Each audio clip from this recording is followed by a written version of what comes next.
লাগছে আসলে ধনঞ্জয়ের বাসায়।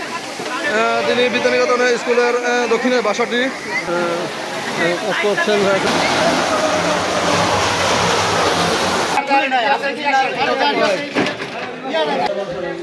অগ্নিকাণ্ড বলে আসে না, অগ্নিকাণ্ড হলে আমরা চাই যে অগ্নিকাণ্ড নির্বাপন। যাক, আগুনটা লেগেছিল 18:31 সময়।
আপনারা দেখতে পাচ্ছেন ফায়ার সার্ভিসের দক্ষতার কারণে এবং দ্রুত কাজ করার কারণে এই আগুনটি নিয়ন্ত্রণে এসে পড়েছে।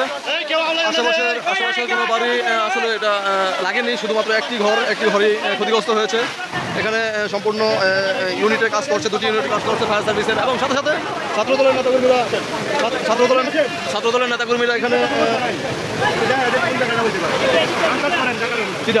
সালমান ও আচ্ছা আচ্ছা আচ্ছা নিয়ে যাও।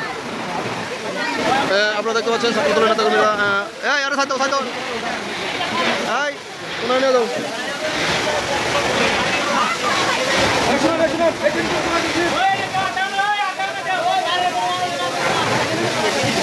একটু সাইতো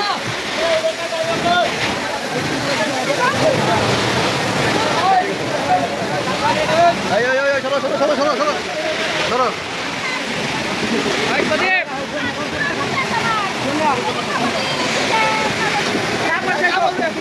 আস্তে আস্তে দেখো, ব্যথা যেতে না পায় আস্তে আস্তে হাত সাবধান, এখনো বন্ধু আগুন আছে।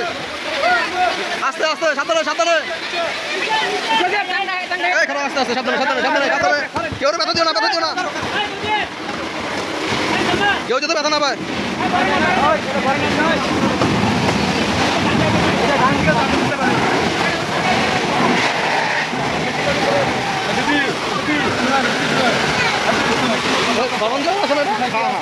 আপনারা দেখতে পাচ্ছেন যে ধনঞ্জয়ের বাসায় আগুন লেগেছে।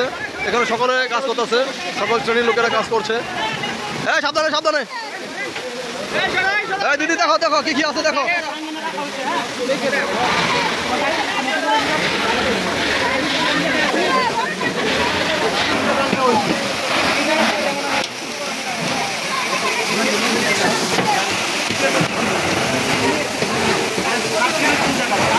এইগুলো প্লাস্টিক সাবধানে হাতে ধরো না।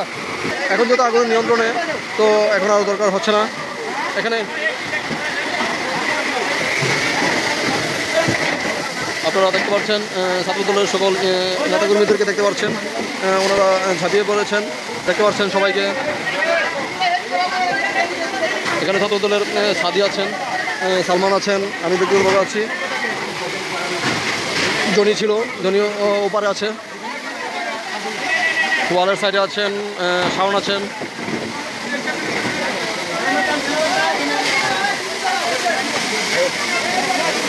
রুদ্র আছেন, সকলেই অনেকেই নাটকবিরা আছেন। আপনারা চেষ্টা করছেন এগুলো সব একটি সাইড করার জন্য, যেন আগুন যেন না থাকে, সেদিকে তারা খুব সজাগ।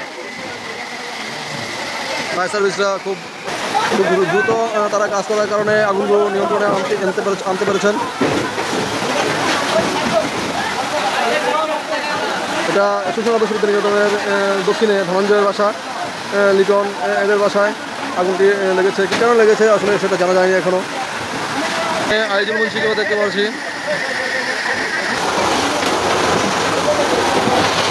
আপনারা দেখতে পাচ্ছেন যে আগুনের তাপে এই যে কাজগুলো দেখতে পাচ্ছেন, এই কাজগুলো আসলে ভেঙে গেছে আগুনের তাপে।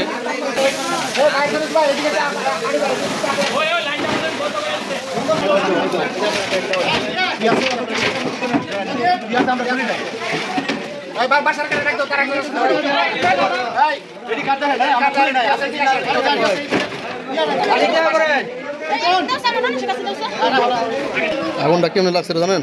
না, আমরা তো ওটা দোকানে মানে কারেন্টে কিংবা গ্যাসে কারেন্টে কি তো মনে লাগতে পারে, কারেন্টে তারা ছিল এখনো কনফার্ম না। না। আমাদের দুর্গাপুরের এই যে এরকম দুর্যোগপূর্ণ অবস্থা, আপনাদের কি হলে আপনারা আরো তাড়াতাড়ি আপনারা স্বতঃস্ফূর্তভাবে আমাদেরকে সহযোগিতা করতে পারেন? আসলে অগ্নিকাণ্ড বলে আসে না। অগ্নিকাণ্ড হলে আমরা চাই যে নির্বাপন করতে যেতে কিছু প্রতিকূল সমস্যা হয়, যেমন পানির সমস্যা হয়, তারপর যাতায়াতের সমস্যা, ওই যেমন আসতে যায় ওই রুট সমস্যা, তারপর ওই যে কোনাটায় যে ওই যে মোটটা, ওই মোটটার মধ্যে সিএনজি অটো ওইগুলোর জন্য আমরা আসতে পারি। আপনাদের প্রতি আমাদের অনুরোধ যাতে ওই মোটটা আমাদের জন্য ক্লিয়ার থাকে এবং আগুন লাগলে যেন আমরা আসতে পারি, ঠিক না? সঠিক লোকেশনটা দিলে আমাদের ভালো হয়। যেমন আমাদেরকে বলে ঢুকাই ফেলছিল কলেজে, তো ওনাদের আমরা তো চিনি না, যে বলে যেভাবে সেভাবে আমাদের ঢুকতে হয়। আমাদের এটাই দাবি যে আসলে আপনারা আমাদের সহযোগিতা করছেন, আর আমাদের স্টেশনটা যাতে আরও দ্বিতীয় শ্রেণীতে উন্নতি করা হলে আমরা আরও সেখানে আরও ভালো হয়। যেমন একটা গাড়ি নিয়ে আসছি, তো দুইটা গাড়ি হলে আরও তাড়াতাড়ি ভালো হতো। এই জন্য আপনারা সহযোগিতা করেন যাতে দ্বিতীয় শ্রেণীতে হয়, আপনার যারা আছে ফাইনালি আপনার যদি করেন সুন্দর হয়। আর আজকে যে আগুনটা লাগছে সেটা কি আসলে আপনারা শনাক্ত করতে পারছেন যে এটা কিসের মাধ্যমে? আমি আসলে কিছুই করি নাই, মাত্র শেষ করছি, আমি তথ্য নিয়ে পরে আপনাদের বলতে পারবো। আচ্ছা, ঠিক আছে, আপনাদেরকে অসংখ্য ধন্যবাদ। আপনারা খুব সুন্দরভাবে খুব দ্রুতভাবে আসছেন, সেজন্য অসংখ্য ধন্যবাদ। আমি পর্যবেক্ষণ করবো, দেখে আরও কি লাগবে কিনা পরে আমি বলতে পারবো। আচ্ছা, থ্যাংক ইউ। সম্পূর্ণ আসলে আমি দেখাচ্ছি এটা কাদের বাসা? সঞ্জয় সরকার। হ্যাঁ ভাই, ওই যে সিলিং এই ঘরে সিলিং করছে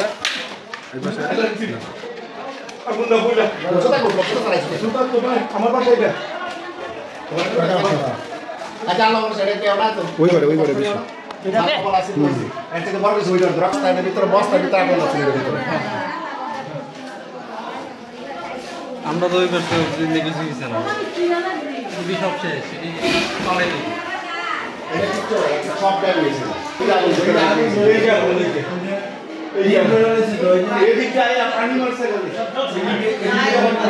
মানে ভিতরে পানি মারতে টিউবওয়েল থেকে পানি দিলে একবার এটা রক হয়েছে না, এই টিউবওয়েলের তারা পাইছিল। আচ্ছা, এটা হলো হাতের পানি দিয়ে, মানে হাত দেওয়া যতটুকু সম্ভব এই ঘন্টা রক্ষেছে। শত মানুষ আসলে ঝাঁপিয়ে পড়েছে আগুন নিয়ন্ত্রণ করার জন্য।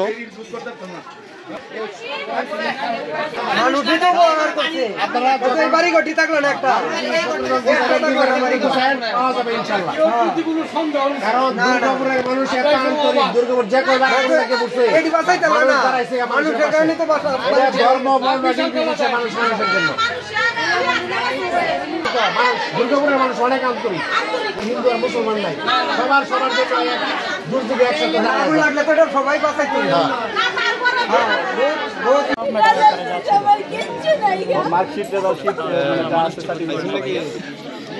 অসুবিধা নাই, এগুলো উঠানো যাবে। মার্কশিট এগুলো উঠানো যাবে না, এগুলো উঠাতে হবে। সব শেষ,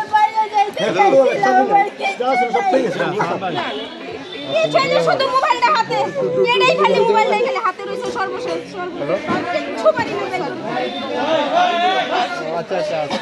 শাশুড়ি হঠাৎ করে কইতাছে দেখো তো ধোয়া উঠতাছে, এই যে আইসি বড় ঘরে আইসি আইতে বারান্দার মধ্যে দেখি ধাও ধাও করে ধরতাছে। এখন এই শাশুড়িরা টান্না বাই করবো নাকি আমি বাই করানোর মতো কোনো সিস্টেম নাই, চোখের পলকে সম্ভাবনা সিলিন্ডার এগুলো আগুন লাগছে। আমরা সবাই কথা বলি, তারা কথা বলতে দেই। ওই রুম থেকে হঠাৎ করে কেমনে লাগছে তো খবর পারি না। এই যে ছিল ওইদিনকে আমি পেপারের জন্য বাইরে যাওয়ার জন্য বলতেছিলাম।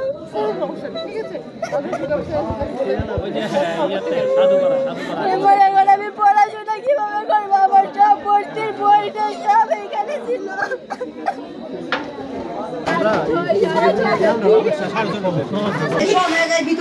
মুরব্বী কই? মুরব্বী কই? তোমার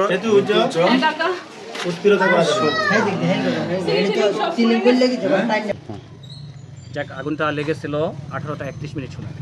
সংবাদ পাওয়ার সাথে সাথে কমিশন নিয়ে আমার গাড়ি নিয়ে সময় চলে আসি। দেখতে পাই যে আগুনটা ভয়াবহ থাকাটা মানে এরকম অবস্থা মানে দেখে ভয় পাওয়ার মতো। সাধারণ মানুষ হয়তো বা ভয় পেয়ে গেছে, ভয় পাওয়ার কথা, কারণ দেশের যে পরিস্থিতি ভয়াবহ অগ্নিকাণ্ড হচ্ছে। তাই আমরা আমাদের যারা ছিল জনতা এবং সাংবাদিক ভাই যারা ছিল তাদের সকলের সহযোগিতায় আসলে আগুনটা আমাদের নিয়ন্ত্রণে আনতে পারছি। যতটুকু ক্ষয়ক্ষতির আশা করেছিল জনগণ আসলে তার চেয়ে অনেকটা কম হয়েছে, কারণ দুই সাইডে আমরা যে দুই সাইডে কিন্তু বড় বড় বিল্ডিং ছিল, একটা ছিল বিল্ডিং, একটা টিন সেট, যেটা মানে আগুন ছড়াতে পারতো। তাই আমরা চেষ্টা করছি যাতে আসলে আগুনটা না ছড়াতে পারে। তাই আমরা সক্রিয়ভাবে চেষ্টা করে আমাদের আপনারা তো অবশ্যই দেখেছেন যে আসলে আমরা কতটুকু চেষ্টা করেছি। আমরা চেষ্টা করছি প্লাস জনগণের সহযোগিতায় আমরা দ্রুত সময়ের ভিতরে আগুনটা নিয়ন্ত্রণ আনছি এবং ক্ষতির পরিমাণটা অনেকটা কমাই আনছি। কতটুকু সময় লেগেছে? আমাদের সময় লেগেছে সম্পূর্ণ 1 ঘন্টা 20 মিনিট। এতক্ষণ লাগার আসলে কারণটা কি মনে করছেন? এখানে তো আসলে চ্যালেঞ্জটা কি ছিল আপনাদের? হ্যাঁ, এখানে এতক্ষণ লাগার কারণ হলো এই বিল্ডিংটা ছিল, যে ঘরটা ছিল এটা পুরোটাই টিন সেট। হ্যাঁ, আগুন লাগার পরে টিনগুলো সব নিচে পড়ে গেছে। নিচে পড়ে গেলে কি হলো, আগুনটা নিচে পড়ে গেছে। আমরা যতই পানি দিচ্ছি কিন্তু টিনের উপর দিয়ে চলে যাচ্ছে। আগুনের কাছে আগুনের কাছে আমরা পৌঁছতে পারতেছি না, এতই ভয়াবহতা যে আমরা আসলে কাছে পৌঁছতে পারতেছি না। তাই আমরা আসলে জনগণের সহযোগিতায় টিনগুলো সরাইছি আস্তে ধীরে, কারণ টিন না সরালে তো আমরা আগুন নির্বাপন করতে পারি না। এক হয়তো টিনগুলো হলো উত্তপ্ত, তাছাড়া এটার ভিতরে একটা গ্যাসের 2টা বোতল ছিল গ্যাসের, যেটাও একটু ভয়ঙ্কর জিনিস। হ্যাঁ, তাছাড়া আরও অনেক ছিল, যা ওই যে বিভিন্ন ধরনের দাহ্য বস্তু ছিল অনেক, তাই আমাদের একটু সময় লাগছে। কি পরিমাণ ক্ষতি হয়েছে পরিবারটা এবং কি এই আগুনের সূত্রপাত কি থেকে হতে পারে বলে আপনারা পেয়েছেন? আমরা আসলে প্রাথমিকভাবে ধারণা করছি যে আসলে এটা বৈদ্যুতিক শর্ট সার্কিট থেকে হতে পারে, এবং সেই মালিক পক্ষকে আমরা জিজ্ঞাসা করেছি যে তাদের কোনো প্রকারের সন্দেহ আছে কিনা। ওনারা বলেছে যে না, তাহলে আমরা প্রাথমিকভাবে আসলে ধরে নিতে পারি যে বৈদ্যুতিক শর্ট সার্কিট থেকে আগুনের সূত্রপাত হয়েছে। এখানে তো যে আপনার একদম দুই পাশে ওয়াল ছিল, গিঞ্জি অবস্থা ছিল, এটা কি চ্যালেঞ্জ হিসেবে আপনাদের পড়েছে কিনা, একটা চ্যালেঞ্জিং অনুভব করেছেন কিনা? এটা তাকে বলে দুই সাইড 4 সাইডে আটকানো ছিল, দুই সাইডটা 4 দিকে আটকানো ছিল, ওইটা কি আসলে? এটা আসলে আমাদের জন্য একটা চ্যালেঞ্জিং, কারণ হলো আমাদের যে যারা কাজ করছে ফায়ার ফাইটারে, তারা হয়তো বা ধরেন যদি ওইদিকে আমরা যাইতাম, অগ্রসর হতাম, তাহলে আমাদের বাইরে হওয়ার কোনো রাস্তা ছিল না। যা আমরা আসলে দেখছেন, আপনারা অবশ্যই অবগত আছেন এবং দেখেছেন যে আমরা আসলে একটা ইয়ার উপরে উঠে, হলের উপরে উঠে আমরা কাজ করেছি, কারণ ঝুঁকি নিয়ে। অথবা যদি কেউ পড়ে যেত তাহলে কিন্তু সে আগুনে পড়ে যেত। ক্ষয়ক্ষতির পরিমাণটা কি জানতে পারছেন? ক্ষয়ক্ষতির পরিমাণ টোটাল হলো 7 লক্ষ টাকা আনুমানিক। মানে করে যাচ্ছে সম্পূর্ণ? হ্যাঁ, মানে 3টা ফ্যামিলি নিয়ে, 3টা ফ্যামিলি, একটা ফ্যামিলি হলো 5 লক্ষ, আরেকটা এমনি সবটি মিলে আর কি প্রায় 7 লক্ষ টাকার মতো ক্ষতি হয়েছে। এখানে কি আহত হয়েছে এরকম কোনো? হ্যাঁ, একজন বৃদ্ধা আহত হয়েছে, উনি আগুন লাগাতে। নামটা কি পেয়েছি আমি বলতেছি আপনাদের। ওনার হলো বাসন্তী রানী সাহা, ওনার বয়স হলো গিয়া 80+। আপনার পুরোটা নাম হবে? জি, আপনার পুরোটা নাম? Mohammad Manjur Faraji, leader Durgapur fire station. জি।